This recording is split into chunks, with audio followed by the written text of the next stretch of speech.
What do we got here? Looks like we got a pork shoulder and skin off already. Welcome to the Patreon. You like that new Victory style knife? That was thanks to Davidson's Butcher Supply.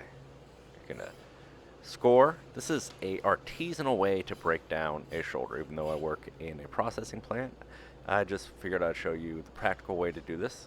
If you're doing it at home, mousetrap that real quick. Score. Because you don't want to rip the meat with the saw when you do it. Always push with the saw. That finger technique is how I've learned to do things.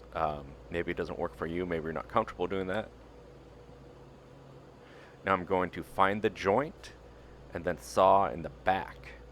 Expose that joint. That beautiful pink-handled Victory knife, courtesy of Davidson's Butcher Supply. And if you're new to the Patreon, welcome. And if you're a continuing supporter, thank you. This helps me afford my practices, especially now that my company may be closing. So that's exciting. Alright, gonna bone dust that. That's a colorful display I have in my scabbard right now. Now I'm gonna remove the sternum and crack through that cartilage. Not going too deep. I don't want to ruin the muscle underneath. I'm going to remove some of this little meat right there just to get our yield. Then it's going to peel nice. Flip that knife around and there you go. There is our sternum off of our pork breast, which if it was beef, it would be brisket. Now I'm going to saw, getting the angle right because I don't want to cut into the meat too much. I just want to go straight through the bones. Get that separation. Now I'm going to find the joint between the butt and the picnic. Do a little bit of knife tip work right here to get that joint. A little bit. You can see in there. I want to thank my coworker Chad, who's not a member of the Patreon, but he was lucky enough to watch me do this. So you're welcome, Chad. There we go. Alright, getting that. It's off. Picnic's off. I will deal with the picnic in a moment. I'm gonna just square up. It wasn't as clean as I wanted. It's fine. Alright, let's do some shoulder steaks. Gonna cut the bone, get a straight line down, and I'm going to cut these by hand. Usually you'd use a bandsaw, but let's say you're in a situation where you don't have a bandsaw. I'm going straight, not with the rib, straight with the squaring up of the shoulder. Some places call these shoulder steaks when they're cut big like this. Some people call them Kansas City pork shoulder. Don't like that. I prefer just country style. A lot of people think country style is when it's split in half. So just cutting through that spine and rib, angling the saw to meet the bone without going through too much of the meat, because I want to, let's say I'm in an artisan case and I have people watching me. I can take my breaking knife, which is a Victorinox knife. I'm going to cut down to the blade bone on all of them. Deep scoring. Now this isn't practical again if you're in a fast-paced working environment. Luckily I have the luxury to do this from time to time. Doing that finger technique, reaching through the blade, just sawing through that blade bone.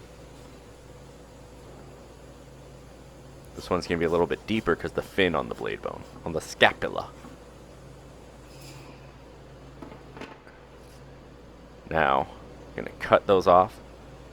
Set aside the neck for working on later. It's always important to bone dust.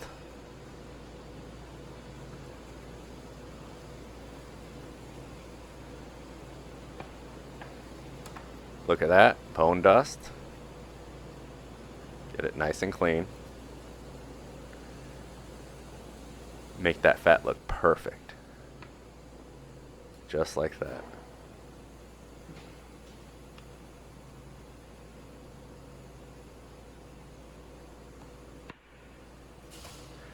I'm really not a fan of my scimitar right now. I need a new one. It's years old and just horrible at keeping an edge, and probably the thing I use to sharpen it is horrible as well.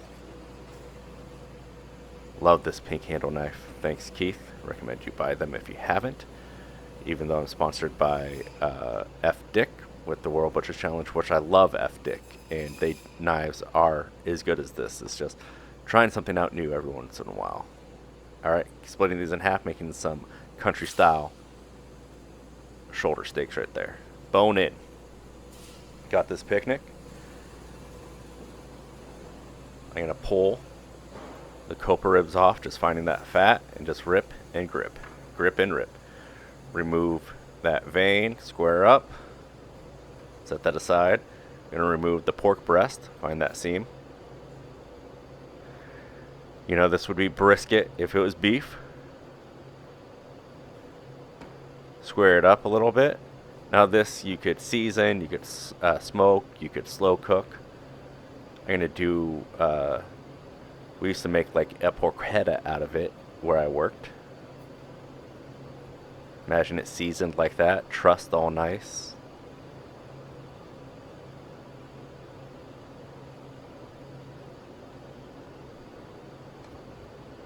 And we used to do that. Alright? Gonna remove the cushion. The cushion you can make Sweetheart hams out of, which is a small, lean, beautiful ham. Set that aside to work out and bone out later. You won't see it in this video because it's boring. Find these seams.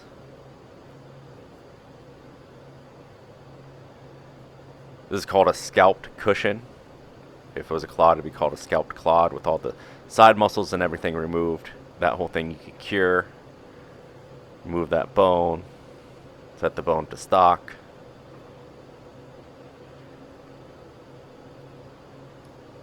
It's important to get this meat out of here.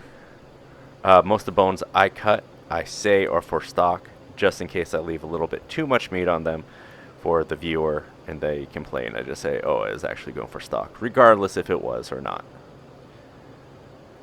I hope you guys don't judge me on that kind of stuff. Like I said in the Chuck video, it's just 3D tracing.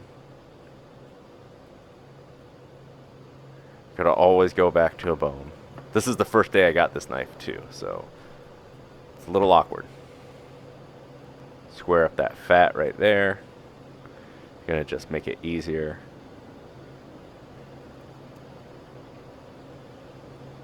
Square up the butt from the top.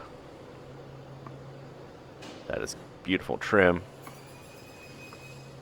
Do some nice scoring.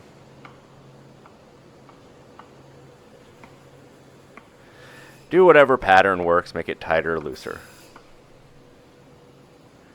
There's a square bone, semi-bone in butt. Alright, here is a butt that I'm going to remove the copa out. So get that meat out of there. This one was cut on the bandsaw. You could see that saw mark. You could hear that saw going on in the background. Saw's not on, the company's not making money.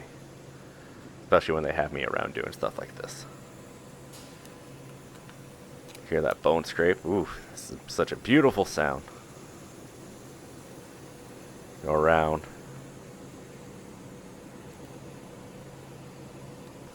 When doing this technique, and you're new in the industry, please wear a belly shield, because every apron I own has a hole in the belly eventually. And my belt buckle has saved me. I make everyone who works for me get a belly shield when they first start off. I do not. I am dumb. When I'm in practice, I have some. Alright, just take some of this egregious meat off. Sell this as pork collar.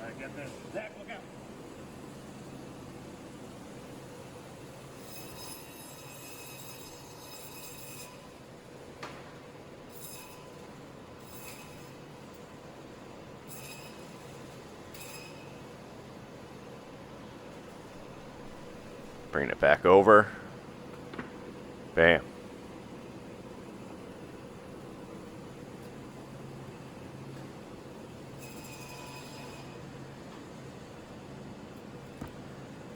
For artisanal, you may want to find that seam. I just want to get the bone clean, then take off the subscapularia.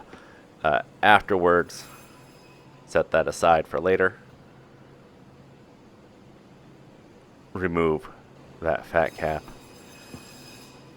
This is more of a processing paste now versus a artisan. There's that subscapularia that I'm removing.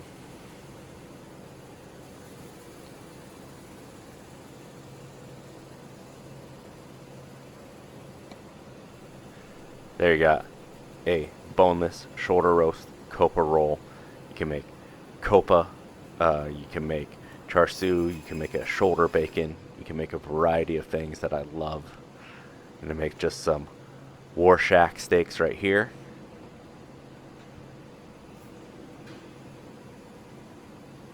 If you get the name, that's great. When I see a Warshack steak, what it reminds me of is my parents' divorce and my inadequacies.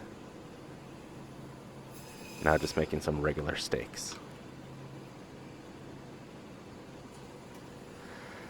The neck, gonna just chop up and make stew. Or for carnitas. Or whatever you prefer.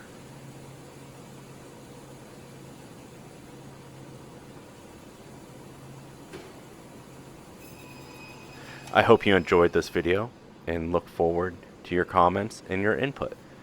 Thank you so much for being part of the Patreon, and talk to you guys soon.